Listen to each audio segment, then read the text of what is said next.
I saw it again this morning, standing behind me in the bathroom mirror just at the edge of my vision. A dark shape, person-sized but not quite a person. I'd gotten used to its presence over the years, but that didn't make it any less unsettling. I kept my eyes fixed on my own reflection. Gray hairs had started spreading at my temples, too many for a man who just turned 38. The bags under my eyes had become permanent fixtures. I gripped the edge of the sink and took a deep breath. The shadow moved slightly, though I remained perfectly still. "Just go away," I muttered, knowing it wouldn't listen. It never did. I turned on the faucet and splashed cold water on my face, trying to shock myself fully awake. When I looked back up, water dripping from my chin, the shadow remained. Always there, always watching. My morning ritual hadn't changed in 3 years. Check the mirror, acknowledge the shadow, try to ignore it, splash water, brush teeth, go downstairs to Molly. I dried my face with a hand towel and headed downstairs, the wooden steps creaking under my feet. The smell of coffee and bacon greeted me halfway down. Molly was already in the kitchen, dressed for work in her dark blue hospital scrubs. "Morning," I said, crossing to the coffee pot. Molly looked up from the stove and smiled. "Hey, you. Sleep okay?" "Yeah," I lied. I hadn't slept well in years, but there was no point in worrying her more than necessary. She flipped a piece of bacon in the pan. "Breakfast is almost ready. Can you grab the mail? I think I heard it come through the slot earlier." I nodded, filled my coffee mug, and walked to the front door. A small pile of envelopes lay on the mat. Bills, advertisements, and a plain manila envelope with no return address. Just my name, handwritten in black ink, Benny Alvarado. Back in the kitchen, I set the regular mail aside and examined the unmarked envelope. It was sealed with clear tape, excessive amounts of it, making it impossible to tear open normally. The handwriting looked rushed but deliberate. "What's that?" Molly asked, placing a plate of eggs and bacon on the table. "Not sure." I pulled out a pocket knife and carefully cut along the top edge. Inside were newspaper clippings, 3 of them from different papers, all with similar headlines. "Veteran found dead in home, apparent suicide." "Former soldier's body discovered in apartment, man found deceased after welfare check." I felt my stomach drop as I read the names in the articles: Dale Bird, Andrew Knapp, Hayden Warren. My hands started to shake. "Benny, what's wrong?" Molly asked, putting down her fork. I spread the clippings on the table. "I know these men, all of them." "From the army?" "No, from after." I swallowed hard. "From Project Archimedes." Molly's face tightened. She knew enough about Archimedes to understand what that meant. Not everything. I'd never told her everything, but enough. I dug deeper into the envelope and found a folded note on plain white paper. The same handwriting as the envelope. "They're cleaning up loose ends." "Look at this," I said, sliding the note across the table to Molly. She read it, her face paling. "You think someone did this to them?" "These weren't suicides," I said. "Dale, Andrew, Hayden, they were like me. They survived the initial withdrawal." "The withdrawal from the injections?" I nodded. "There were 5 of us who refused to continue. Me, Dale, Andrew, Hayden, and Leo Vasquez. Leo died during withdrawal. The rest of us made it out. And now they're all dead." Molly put her hand over mine. "You think you might be next?" It wasn't a question. She knew me too well. I glanced at the kitchen window. My reflection showed in the glass, and behind it the shadow, darker and more distinct than usual. "I need to find out who sent this," I said. "And why now, after all these years?" Molly squeezed my hand. "Benny, this could be dangerous. Maybe we should call the police." I shook my head. "And tell them what?" That I think a classified government program is killing off its former test subjects? They'd think I was crazy. Then what are you going to do? I stared at the newspaper clippings. I need to find out how they died, really died, and who's behind it. The shadow in my reflection moved, sliding across the glass even though I sat motionless. It seemed agitated, making quick, jerky movements I'd never seen before. "It's moving differently," I said quietly. Molly followed my gaze to the window, though I knew she couldn't see what I saw. She never could. "The shadow?" "Yeah, it's, I don't know, anxious maybe." "Is it trying to tell you something?" Molly asked. After years of living with my condition, she'd come to accept that whatever haunted me was real, at least to me. "Maybe." I gathered the clippings and notes, sliding them back into the envelope. "I need to make some calls, see if I can track down anyone else who might know something." I stood up, my breakfast forgotten. "I'm going to pack a bag. I might need to travel." "Benny." "I know it sounds crazy, Moll. But if someone's hunting down Archimedes survivors, staying put makes me an easy target." She nodded slowly. "Where will you go?" "I don't know yet, but I need to move fast." I hesitated, then added, "You should stay with your sister for a few days, just to be safe." Molly started to argue, then thought better of it. "Okay, but you'll check in every day?" "Promise." I headed upstairs to our bedroom and pulled a duffel bag from the closet. My military habits kicked in as I packed efficiently. Changes of clothes, toiletries, first aid kit. I added my old service pistol wrapped in a t-shirt along with 2 boxes of ammunition. As I zipped the bag closed, my phone rang. Unknown number. I stared at the screen, debating whether to answer. On the 4th ring, I picked up. "Hello? Benny? It's Emily Diaz." I sat down hard on the bed. Dr. Emily Diaz had been one of the scientists on Project Archimedes, the one who'd warned me to stop taking the injections. I hadn't heard from her in years. I'd assumed she was dead. "Dr. Diaz, how did you—" "There's no time," she cut in, her voice tense. "Did you get my package? That was from you?" "Yes." "Listen to me, Benny. Bryce Lewis is back. He's continued his research." Dr. Bryce Lewis. The name alone made my blood run cold. The man who'd turned us into lab rats. The man responsible for the shadow that followed me everywhere. "Lewis is dead," I said. "There was a fire at the facility. He got out, and now he's tying up loose ends. The others are already gone. You're the last one."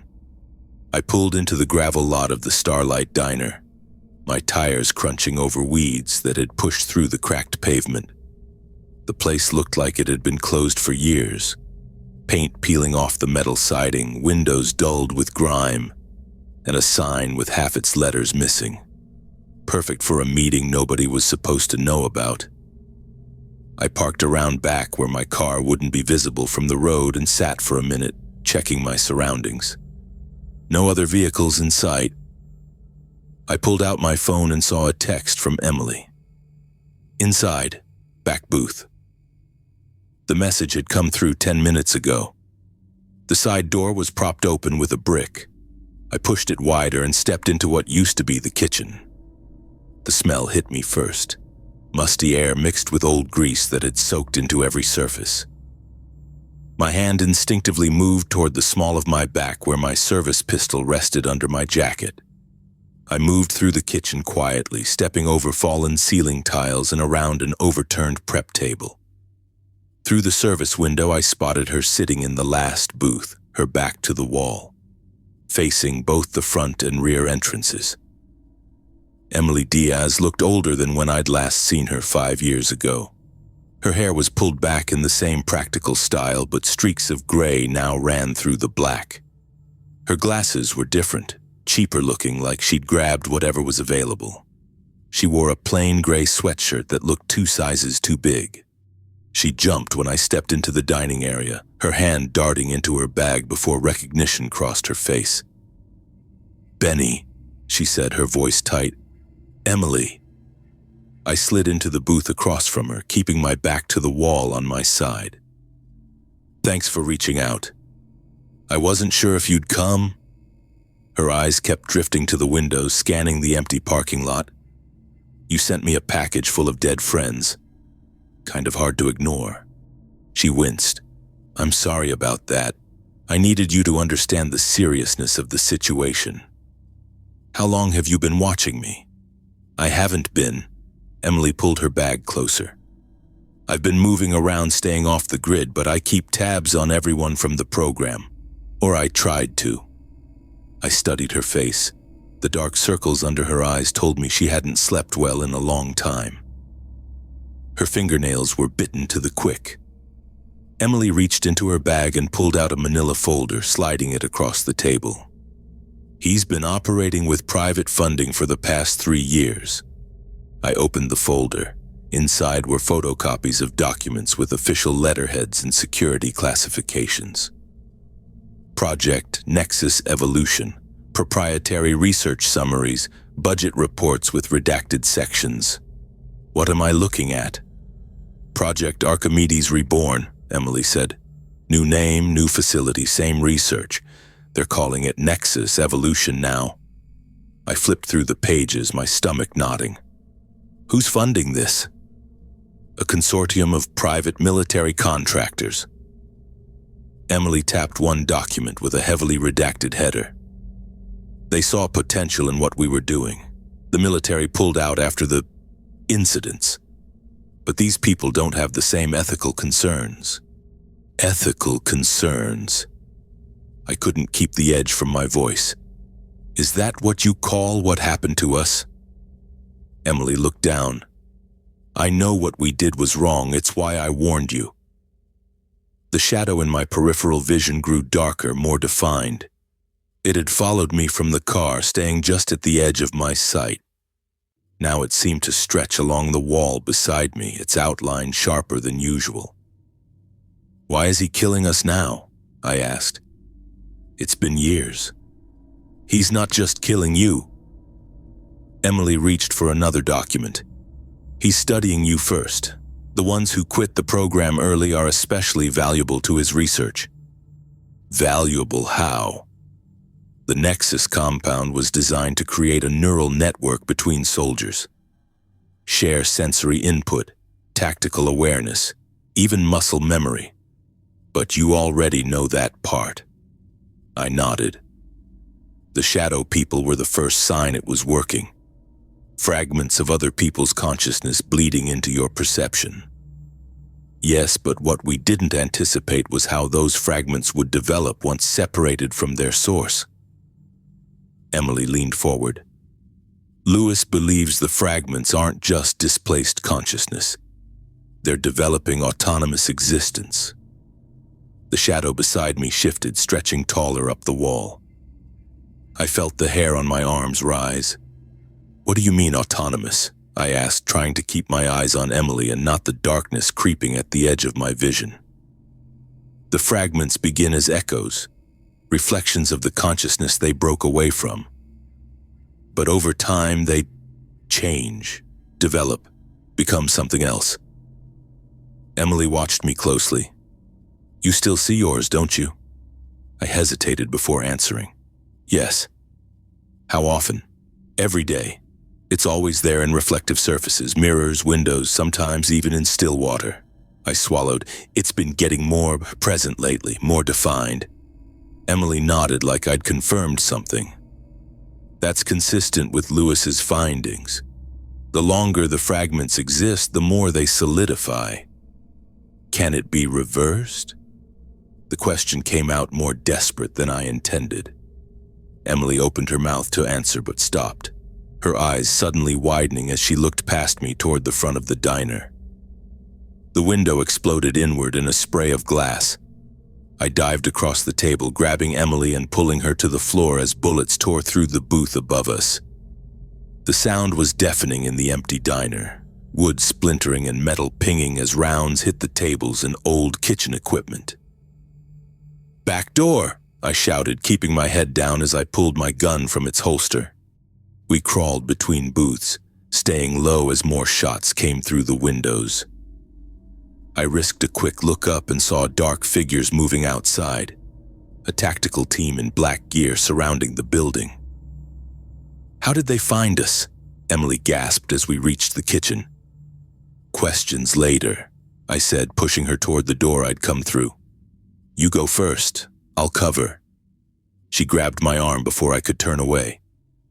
"Take this," she said, pressing something small and hard into my palm. "Everything I know is on it. Find somewhere safe and look at it."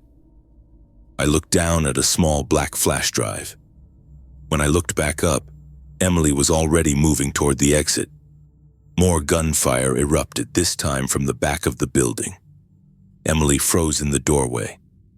"They're outside too," she said, turning back to me with wide eyes. I slipped the flash drive into my pocket and grabbed her arm, pulling her toward a rusty door marked basement in the corner of the kitchen. "This way," I said. "There has to be another way out." The door creaked as I yanked it open, revealing a set of narrow stairs disappearing into darkness below. I ran through the woods behind the diner, my lungs burning with each breath. Gunfire cracked through the air and tree bark exploded inches from my head. I ducked lower, zigzagging between trunks as bullets tore through leaves and branches around me. The basement of the diner had been a stroke of luck, a small window near the ceiling just big enough to squeeze through. Emily hadn't been so fortunate. The last I saw of her was her wide eyes as she pushed me toward the window, screaming at me to go before the tactical team caught us both. Then came the sound of the basement door crashing open and shouting. I didn't look back. I kept moving, using every evasion technique I'd learned in the military. 20 yards into the tree line, I crouched behind a fallen log, trying to quiet my breathing as I listened for pursuers. Heavy boots crashed through underbrush. Voices called to each other, coordinating their search pattern. "He went this way," a voice shouted from maybe 50 yards back. I stayed low and pushed deeper into the forest, putting distance between myself and their voices. My hand brushed against the flash drive in my pocket, the only thing I had to show for the meeting with Emily. That and a growing certainty that Dr. Lewis wanted me dead. After about 20 minutes of careful movement, the sounds of pursuit faded. I found a small creek and walked through it for nearly a quarter mile, hoping the water would hide my tracks. When I finally climbed out on the opposite bank, my shoes squished with each step, but I was reasonably sure I'd lost them. It took another hour of hiking through dense woods before I reached the rendezvous point, a small gas station on a county road 3 miles from the diner. Molly and I had agreed on this location yesterday, just in case things went wrong. I never expected to need it.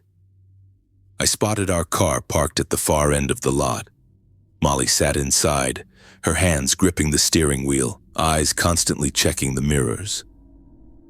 When she saw me emerge from the tree line, her whole body relaxed visibly. I jogged the last 100 feet across the parking lot and slid into the passenger seat. "Drive," I said, not bothering with a greeting. "Head north, but stick to back roads." Molly pulled out of the parking lot, her eyes flicking to me and then back to the road. "You're bleeding." I looked down and noticed a tear in my jacket sleeve with blood seeping through. "Must have caught it on a branch. It's nothing." "What happened? Where's Dr. Diaz?" "They found us. Military contractors, just like she warned. They came in shooting." I leaned back against the headrest, suddenly aware of how tired I was. "Emily didn't make it out." Molly's knuckles whitened on the steering wheel. "Are you sure?" "No, but she told me to run, gave me this first." I pulled the small black flash drive from my pocket. "What's on it?" "Let's find out."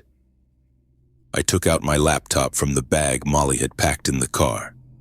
While the computer booted up, I kept watching the road behind us through the side mirror. No signs of pursuit yet, but that didn't mean they weren't looking. I plugged in the flash drive. A folder opened automatically containing dozens of files with alphanumeric names. I clicked on one labeled Read Me First, EXT. Coordinates, I said, scanning the document. To a facility in Montana and security credentials, access codes, badge numbers. Montana? That's at least 2 days of driving. I opened another file, a PDF with schematics of what looked like a research complex. This is where Lewis is. Project Nexus Evolution, that's what they're calling it now. Calling what? The continuation of Project Archimedes. I scrolled through more documents. Lewis has private funding, military contractors. He's still experimenting on people. Molly kept her eyes on the road, but I could see her processing everything. So what's the plan? We're going to Montana? We need to stop him, and I need answers. Answers about what happened to you? About the shadow? I glanced at my reflection in the passenger window. Even in the dim light, I could make out the dark shape hovering just behind my own image. It moved slightly, though I sat perfectly still. Yeah, about all of it. We drove in silence for a while, sticking to county roads that wound through farmland and small towns. I kept checking the mirrors, but there was no sign that anyone had tracked us. After 3 hours, we switched drivers at a truck stop, and Molly curled up in the passenger seat with a blanket from the trunk. You should try to sleep, I said. Not until you tell me more. She pulled the blanket tighter around her shoulders. You've never told me everything about Project Archimedes. If we're driving to Montana to confront the man who did this to you, I need to know what we're walking into. I kept my eyes on the road ahead, hands at 10 and 2 on the wheel. She was right. I'd kept parts of it buried, trying to protect her from the worst of it. Or maybe trying to protect myself from saying it out loud. It started as a military program, I began. They told us it was about enhancing communication between soldiers in the field. Nonverbal, direct brain-to-brain links. The ability to know where your teammates were without radio communication. And you volunteered? We all did. Me, Roman Hamilton, Craig Barker, Marvin Jacobs. About 20 of us total. Special Forces guys looking to serve our country better. I laughed without humor. They played us like patriotic fools. The headlights cut through the darkness as we headed west on a 2-lane highway. No other cars in sight. The injections started small, twice a week. We'd get shots, then do training exercises while wired to machines. Brain scans, they said. Then it became daily injections.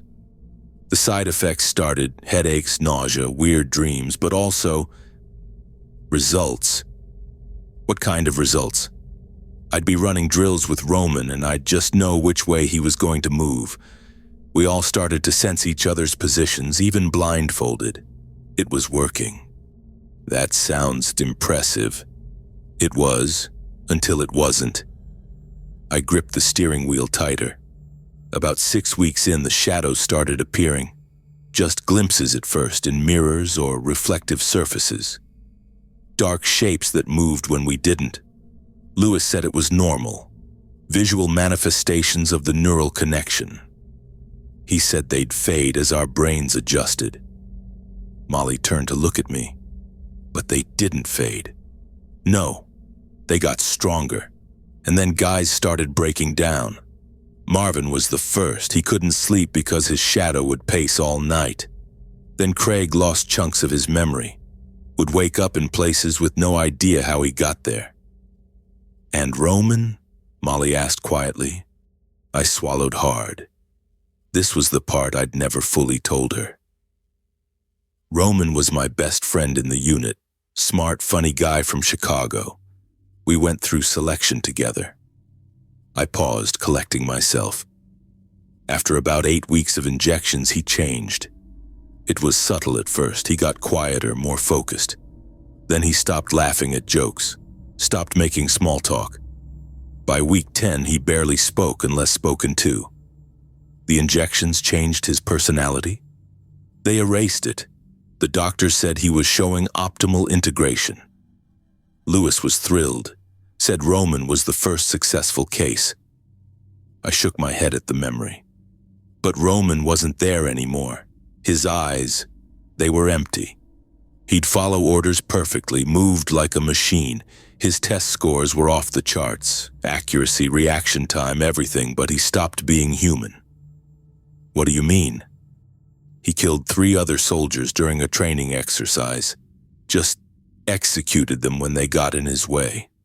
No hesitation, no remorse, nothing in his face when he did it. Molly put her hand on my arm. That's when you refused the injections. Yeah, 5 of us did. Me, Leo Vasquez, Dale Bird, Andrew Knapp, and Hayden Warren. We saw what happened to Roman and said no more. They couldn't force us, not officially. But Lewis was furious, called us failures. And the shadows stayed with you? With all of us, but Leo couldn't handle it. He killed himself 2 weeks after we left the program. The others, well, you saw the newspaper clippings. Suicides. And now I'm the last one. And you still see your shadow every day. I nodded, watching the dark highway ahead. But it's different for me. I don't think it's trying to take over like it did with Roman. I think it's part of me now. Connected but separate. Molly was quiet for a long time. We should stop soon. You need rest. I checked the time. Nearly 2 a.m. Next town with a motel. We found one about 20 miles later, a small roadside place with a blinking vacancy sign. I paid cash for the room while Molly waited in the car, then drove around to the back of the building where our room was located. Inside, the room was basic but clean. 2 beds with faded quilts, a small table with 2 chairs, and a bathroom with a shower that dripped. I closed the curtains tight and checked that no light leaked around the edges. While Molly showered, I spread the documents from the flash drive across one of the beds. Floor plans of the Montana facility, security protocols, staff rotations. Lewis had created a completely new research center, smaller than before but more focused. And he had new test subjects, 12 according to the records. 12 more people going through what we did, I muttered to myself. I glanced up at the mirror hanging on the wall opposite the bed. My shadow was there, but it wasn't matching my position. While I sat hunched over the papers, the shadow stood straight, its edges sharper than usual, more defined. "What do you want?" I whispered to it. The shadow moved, stretching toward the documents on the bed. I looked down at what it seemed to be pointing at, a page with Lewis's research notes.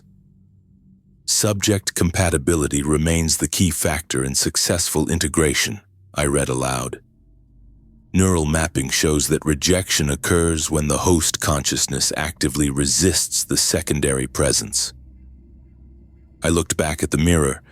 The shadow had moved again, now appearing to reach toward me. "Are you trying to tell me something?" I asked it. Molly stepped out of the bathroom in a t-shirt and sweatpants, hair wrapped in a towel. "Talking to yourself?" "To the shadow," I admitted, not taking my eyes off the mirror. She sat on the edge of the other bed facing me. "Can it hear you?" "I don't know, but it's acting differently tonight, more intentional." I stood up and approached the mirror. "Look at it." Molly watched me, concern etched across her face. "What do you mean?" "Usually it just mimics me with slight variations, but tonight it's moving independently." I raised my right hand, but in the mirror my shadow kept both arms at its sides. "See? It's like it's trying to communicate." I turned back to the documents spread across the bed. "These files show Lewis is still working on the same theories. He believes the shadows are fragments of consciousness that bleed between participants in the program. But what if they're more than that?" "More how?"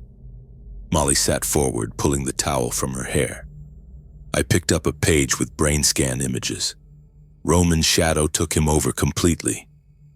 The others who died, maybe their shadows turned against them too, but mine. I looked back at the mirror. Mine feels different. Different how? I walked back to the bed and studied Lewis's notes again. He writes about integration versus rejection. Roman integrated too completely, lost himself. The others rejected their shadows and ended up dead. But what if there's a third option? Coexistence. The shadow in the mirror stretched toward the documents again, its edges pulsing slightly. I think it's trying to help me, I said quietly. I think it has been all along. Molly looked skeptical. Help you how? A thought struck me. Something so obvious I should have tested it before. I went to my bag and pulled out my pocket knife. What are you doing? Molly asked, standing up. Testing a theory. I opened the knife and held it over my left index finger. If I'm right... Benny, don't. I made a small cut across my fingertip. Blood welled up immediately, bright red against my skin. I turned toward the mirror and watched as my shadow moved, stretching out from behind my reflection and flowing over my hand. In the reflection, my bleeding finger was completely covered by darkness. I looked down at my actual hand. The blood had already stopped flowing. Holy shit, Molly whispered, coming closer to examine my finger. The cut. It's already closing.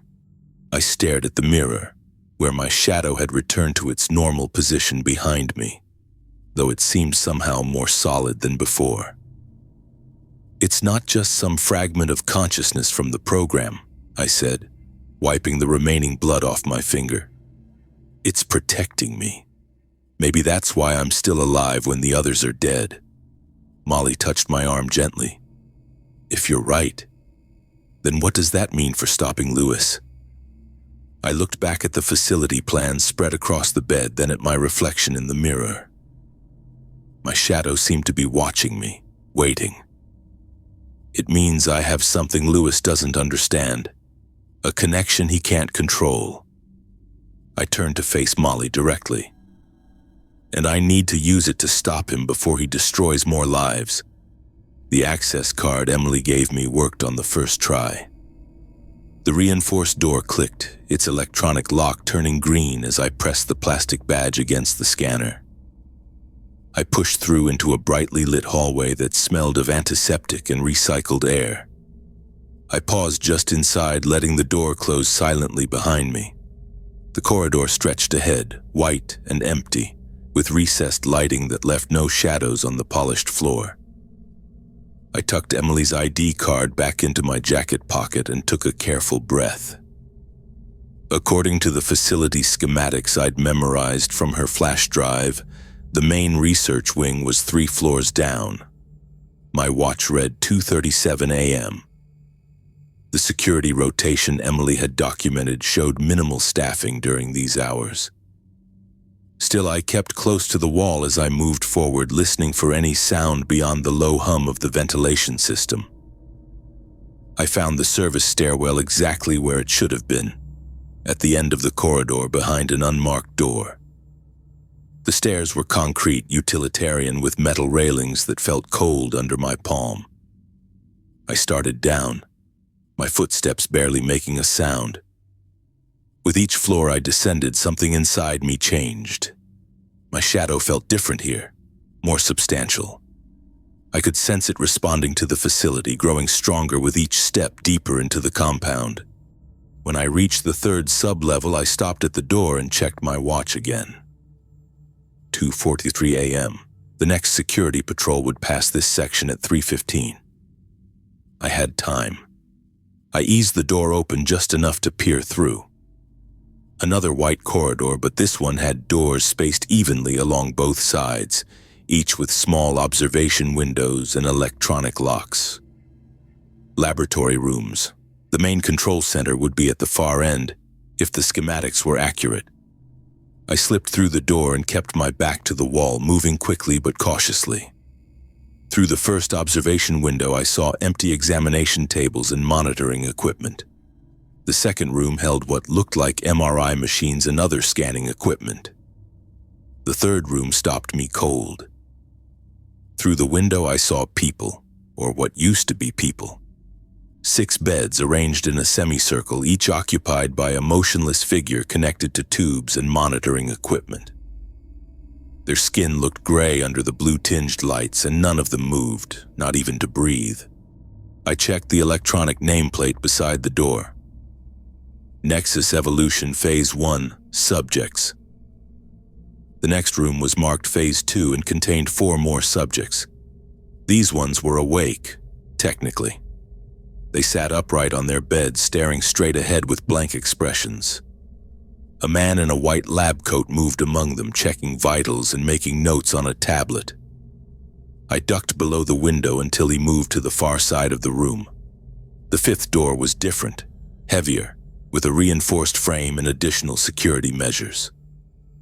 The nameplate read, Hamilton R Containment Protocol Alpha. Roman. I pressed Emily's badge against the scanner. For a moment, nothing happened.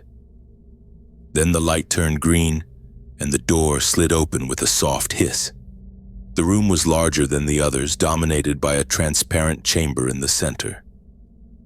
Inside lay Roman Hamilton, my friend, my brother-in-arms, the man who had once saved my life during a training exercise gone wrong. His body was preserved like a specimen, with tubes and wires connecting him to machines that beeped and hummed around the chamber. He looked the same as the last time I'd seen him 5 years ago. Same close-cropped black hair, same strong jaw.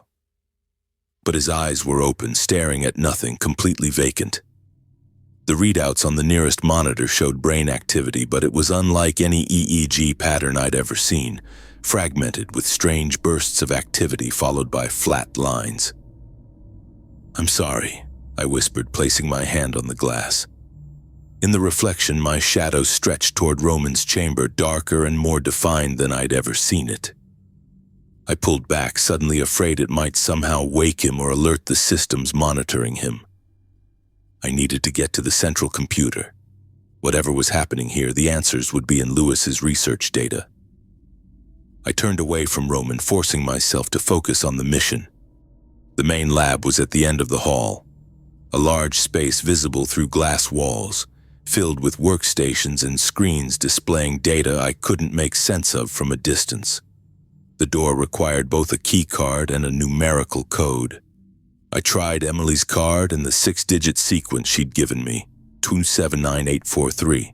The panel flashed red, access denied. I tried again, more carefully this time, red again. "They changed the codes," I muttered. Of course they did. I was considering my options when the lights in the hallway suddenly brightened. A mechanical voice announced, "Attention, security scan in progress."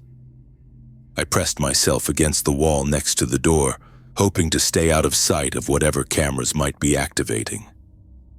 The shadow inside me twisted anxiously, like it was trying to warn me. "That won't be necessary, Mr. Alvarado." The voice came from behind me. I turned slowly, hand moving toward the gun at the small of my back. Dr. Bryce Lewis stood at the other end of the corridor, flanked by 2 armed guards in tactical gear. He looked older than in my memories, his hair thinner, his face more lined, but his eyes were the same. Cold, calculating, seeing me as nothing more than an interesting data point. "I've been expecting you," Lewis said, walking toward me with measured steps. "Ever since we lost poor Dr. Diaz. She was always too soft-hearted for this work." "Was?" My hand froze halfway to my weapon. "Her current status is complicated." Lewis smiled thinly. "Much like yours." The guards moved to flank me, weapons raised but not aimed directly at me. Lewis stopped a few feet away, studying me with clinical interest. "You look well, Benny. Better than I would have expected considering the incomplete nature of your treatment."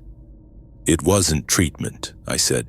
"It was experimentation, on unwilling subjects." Lewis waved a hand dismissively. "Semantics. What matters is the result, and in your case..." He leaned closer, examining my face. "The results are fascinating. He gestured to the guards, who stepped back slightly. Then he pulled a small device from his pocket, something like a handheld scanner, and held it up to my face. It emitted a soft blue light that made my skin tingle. "Remarkable," Lewis murmured, looking at the readout. "True integration at the cellular level, but with maintained separation of consciousness. You've achieved something none of our other subjects managed." "What did you do to us?" I demanded. "What are those shadows?" Lewis's eyes lit up. "Ah, you still perceive it as a shadow. Interesting. Please, come with me. I want to show you something." He turned and walked toward the main lab, the door opening automatically for him. After a moment's hesitation, I followed, the guards falling in behind me. The laboratory was even larger than it had looked from outside, with workstations arranged around a central platform that held what looked like an operating table surrounded by advanced equipment. Screens on every wall displayed data, images, and video feeds from throughout the facility. Lewis walked to the nearest workstation and pulled up a series of brain scans. "Project Archimedes was just the beginning," he said. "We were trying to create a neural network between soldiers, to allow for tactical awareness and nonverbal communication. But what we discovered was so much more profound." He tapped the screen, bringing up an image of what looked like a human brain with dark tendrils spreading through it. "The Nexus compound doesn't just create connections between minds, it fractures consciousness itself. What you perceive as shadows are actually fragments of consciousness that have been displaced." He looked at me, eyes bright with excitement. "In most subjects, these fragments either took over completely, like with your friend Roman, or were rejected entirely, causing psychological breakdown." "The suicides," I said. "Dale, Andrew, Hayden." "Not suicides," Lewis corrected. "Rejections. Their consciousness couldn't maintain cohesion while fighting the secondary presence. But you..." He pulled up another scan labeled with my name. "You achieved symbiosis. You neither surrendered to the fragment nor rejected it. You coexist." One of the screens changed to show footage of Roman in what looked like a training simulation. He moved with inhuman precision, taking down targets without hesitation or emotion. It was like watching a machine. "With the new Nexus formula, we can control the fragmentation process," Lewis continued. "Create perfect soldiers whose displaced consciousness can be weaponized. Imagine it. Fighters with no fear, no hesitation, no moral qualms. And the fragments they shed can be directed, used for reconnaissance, even for targeted elimination of high-value targets." "You're talking about turning people into weapons," I said, disgusted. "Destroying their humanity." "I'm talking about evolution," Lewis countered. "The next step for humanity. And you, Benny, are the key. Your symbiotic relationship proves it can be done without loss of identity." He nodded to the guards. "Secure him, carefully. I want him prepped for the first extraction procedure within the hour." The guards moved forward, one drawing restraints from his belt. I backed away, looking for an escape route, but I was surrounded by equipment and cornered against a workstation. That's when I felt it. The shadow inside me surging forward, no longer content to observe. For the first time in years, it wasn't just a visual phenomenon in reflective surfaces, it was physical. Tangible, extending from me like a dark mist that solidified between me and the guards. The first guard hesitated, then fired his weapon. The bullet stopped mid-air, absorbed by the darkness that now surrounded me like a shield. "Fascinating," Lewis exclaimed, backing away to a control panel. "Full manifestation without loss of host consciousness."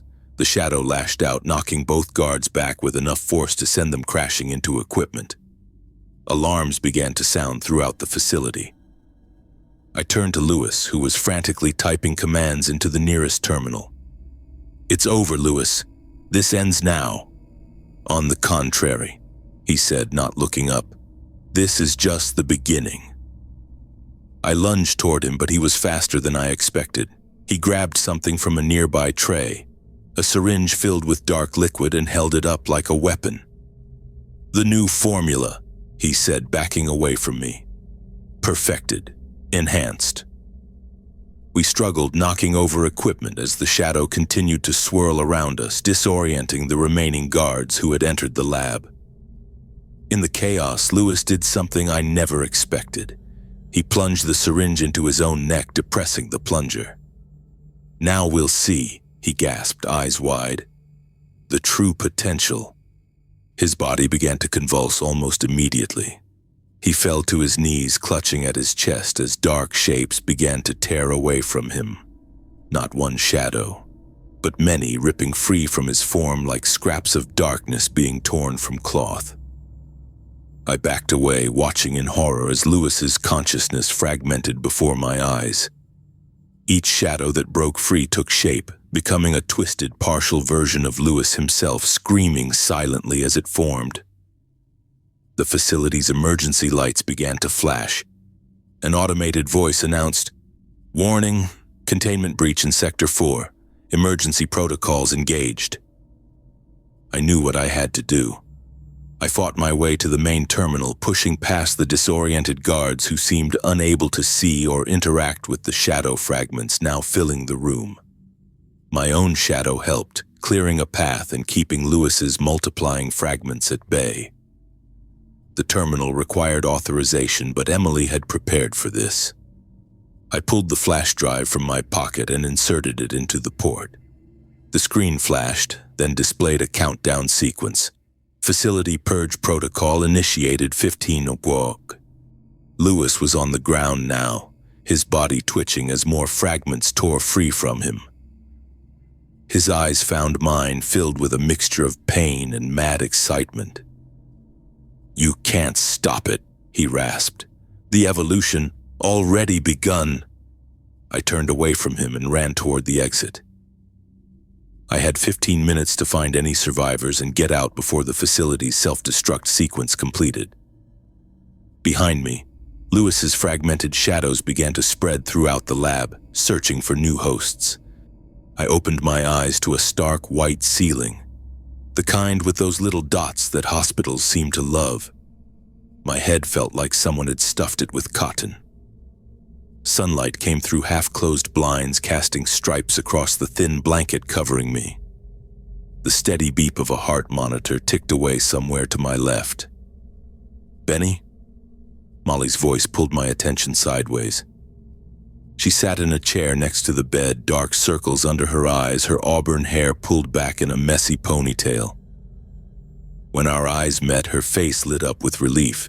She grabbed my hand, squeezing it tight enough to hurt. "Hey," I said, my voice scratchy and raw. "How long was I out?" 2 days. Molly's eyes got watery, but she blinked it away. "The doctors weren't sure when you'd wake up. Your brain activity was unusual." I tried to sit up, wincing at the stiffness in my muscles. An IV tube pulled at my arm, and I noticed bandages wrapped around my forearm where I remembered getting cut during the escape. "The facility?" I asked. Molly reached for a remote control and turned on the small TV mounted on the wall. "It's been all over the news."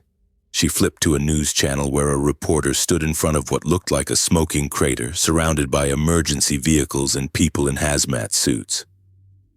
The ticker at the bottom read, "Industrial accident at private research facility claims lives." Authorities continue to investigate the explosion at the Biosync Research Complex in rural Montana, the reporter was saying. Company representatives claimed the facility was conducting agricultural research when a chemical storage area caught fire, triggering the explosion. So far, 3 deaths have been confirmed, with 7 injuries reported. Molly muted the TV. "They're calling it an accident. No mention of military contracts or human experimentation." "Of course not." I looked down at my hands, flexing my fingers. "What about the subjects? The people I got out?" "Safe as far as I know." Molly leaned closer, lowering her voice. 4 made it out. They're in different hospitals under fake names. Your friend Emily arranged it before everything went down. She had a contingency plan. I nodded slowly. Emily always was the smart one. The police questioned me while you were unconscious. I stuck to the story you told me to use if anything happened, that we were on a road trip and came across the explosion while driving by. They seemed to buy it. I looked around the room, taking in the standard hospital setup, the IV stand, the vitals monitor, the plastic water pitcher. Everything seemed so normal, so mundane compared to what I'd seen in that facility. "And Lewis?" I asked quietly. Molly shook her head. "No one matching his description has been found. Either he's among the unidentified remains or he got out," I finished. I turned toward the window, catching my reflection in the glass. Something was different. The shadow that had been my constant companion for years, always there in mirrors, windows, any reflective surface, looked changed. Instead of the distinct separate figure standing behind me, it seemed more like a slight darkening of my own silhouette, as if my shadow and I were starting to merge. "What is it?" Molly asked, noticing my attention on the window. "The shadow, it's different." I raised my hand, watching as the reflection did the same with no lag or independent movement. "It's more part of me now." The door opened before Molly could respond. A doctor walked in, clipboard in hand, glasses pushed up on his nose. He looked to be in his 50s with salt and pepper hair and a practiced smile. "Mr. Alvarado, good to see you awake. I'm Dr. Patterson." He picked up my chart from the foot of the bed. "How are you feeling?" "Like I got hit by a truck," I said honestly. "But I'll live." He checked the monitors, made some notes, then pulled a small flashlight from his pocket. "Follow the light with your eyes, please." I did as instructed while he moved the beam back and forth, up and down. "Good pupil response," he murmured, more to himself than to me. "Your vitals are stable, which is excellent news. You came in with some concerning readings, particularly your brain activity. It was highly irregular, patterns I've never seen before, honestly. But it's begun to normalize over the past 12 hours. "What kind of patterns?" I asked, even though I knew exactly what had caused them. Dr. Patterson clicked his pen, tucking it into his pocket. "Unusual synchronization across regions that don't typically communicate with each other, almost like your brain was running multiple operating systems at once. But as I said, it's stabilizing now." He smiled again. "If your labs come back clear this afternoon, I see no reason why we can't discharge you today. Just take it easy for the next week or so. Any headaches, vision problems, or unusual symptoms come back immediately." "Will do, Doc. Thanks." After he left, Molly helped me sit up properly and handed me a cup of water. "The news is saying the explosion happened because of improperly stored chemicals," she said, "but we know that's not true." I took a sip of water, the cool liquid soothing my throat. "No. I started the facility purge protocol. It was designed to wipe all the data and destroy the physical evidence. I didn't know it would cause that kind of explosion, though." Molly sat on the edge of the bed. "What happened in there, Benny, after you got in?" "I feel different now, like something's changed inside me." "Different how?" "More complete than I have in years." I tapped my temple. "The fragmentation, the feeling that part of me was separate. It's not gone completely, but it's healing, like we're reintegrating." Molly looked at me with a mixture of hope and caution. "Is that good?" "I think so." I squeezed her hand. "For the first time since Archimedes, I feel like I'm becoming whole again." The rest of the day passed in a blur of medical tests, paperwork, and a change into the clothes Molly had brought from the car. By late afternoon, I was sitting on the edge of the hospital bed in jeans and a flannel shirt, waiting for the final discharge papers. "Here's your prescriptions," the nurse said, handing me a stack of papers. Pain medication and antibiotics for the cuts. The doctor wants you to follow up with your primary care physician in a week. I nodded, taking the papers. Thanks. Once she left, Molly helped me into my jacket. Ready to go home? More than ready, I said, standing up carefully. We walked slowly down the hospital corridor past the nurses' station where staff looked busy with charts and computers. The elevator took us down to the main floor and we crossed the lobby toward the automatic doors leading to the parking lot. As we walked past the large glass entrance, I caught our reflection. Molly and I, side by side, moving at the same steady pace. And behind me, or rather with me, my shadow moved in perfect time with my movements. No separate gestures, no independent existence, just me and my shadow synchronized at last. It's really changing, I said quietly to Molly, nodding toward our reflection.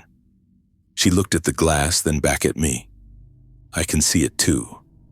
It's just a normal shadow now. Not quite normal, it's still there, still aware.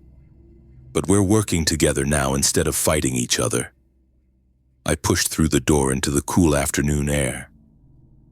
It'll always be part of me, Molly. What they did to us can't be completely undone. But the immediate danger has passed.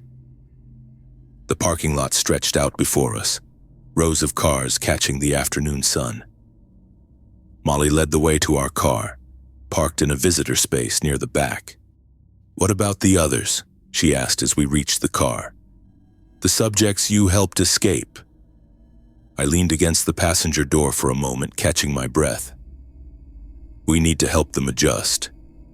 They didn't have years to come to terms with what happened to them like I did. They're going to need support, guidance. Molly unlocked the car and opened my door. Then that's what we'll do. I lowered myself into the passenger seat, feeling every ache and pain from the past few days.